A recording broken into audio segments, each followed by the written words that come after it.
Dropping out, look, I think at that point of time, I was naive, right? Like I was just right out of high school. I really felt like travel was getting started and people wanted a clean, comfortable place to stay in. Most people were wanting to build new hotels in the budget segment. I felt instead of building, there are many properties that already exist. Why can't I refurbish them, turn them around and convert them into a new brand itself? So really it was a very first principle business idea. At that point of time, I did not know what it meant to drop out of university. This, मतलब मुझे अच्छा लग रहा था ये करना, तो I kept pursuing it.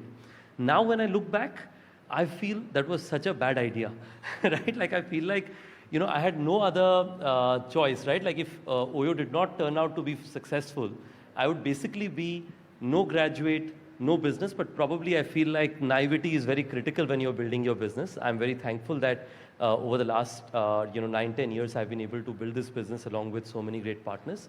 I must call out the Thiel Fellowship also helped me. This person called Peter Thiel, who's a founder of PayPal, early investor in Facebook. He gives $100,000 to 20 people under the age of 20.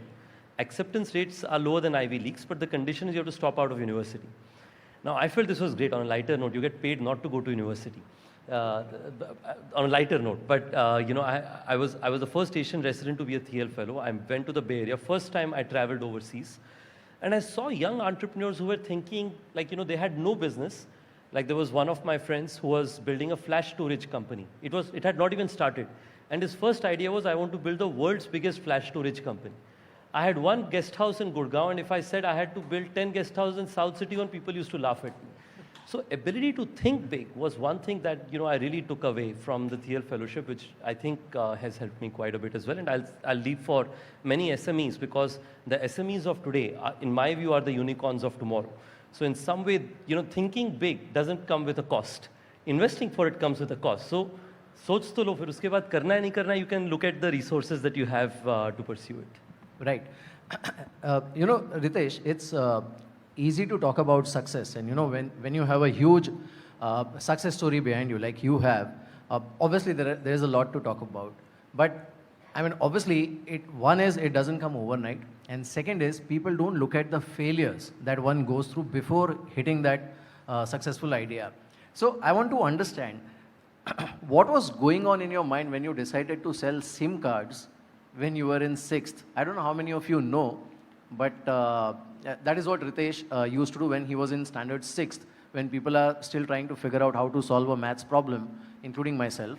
So what was playing in your head? No, so I think first off, like you mentioned, when you have done reasonably well, I wouldn't say successful. I think when you've done reasonably well, people would make something which is reasonably normal into something special. I think a lot of young kids try and do odd jobs, right? So during my summer school, telecom was growing. It was the world where BSNL was translating into a lot of private players wanting to grow, and each one of them were adding subscribers. I come from a little town in Odisha called Raigada. Most of you may not have heard about this place. So in that town, I became the person who became the white-labeled salesperson for a telecom company. So it was like one of those things that rebel kids would end up doing. But what I would like to take away from these are 2 or 3 things, right, which may be valuable for our SME partners, entrepreneurs here. I think the first one is, whenever I meet SMEs, and my business is fully driven by SMEs. We partner over 10,000 hotel owners in India and over 5,000 SMEs who use our services. I see almost every one of them have a daughter or a son who in the future is going to take care of their business, or they aspire for the children to take care of their business. I believe starting early cannot be excused, right? Like if they'll enjoy, of course. If they don't enjoy, it's a different story. But if they do enjoy, get them access to do newer things when they're early and when they're young. I feel it will be very valuable. And the second is, like you said, success takes a long time. I always say every overnight success is at least a 10-year-old story. So whenever you read on a newspaper saying, ye to overnight successful ho gaya, you should know that that person has been at it for at least 10 years. So when you're struggling or fighting, you feel like I've been doing this for 6 years, too long. I must tell you this, that even today I feel like it's been too long and I have to do more. I feel like I'll probably feel like this for another 10, 20, 30, 40 years. I don't know for how long, but definitely for long enough.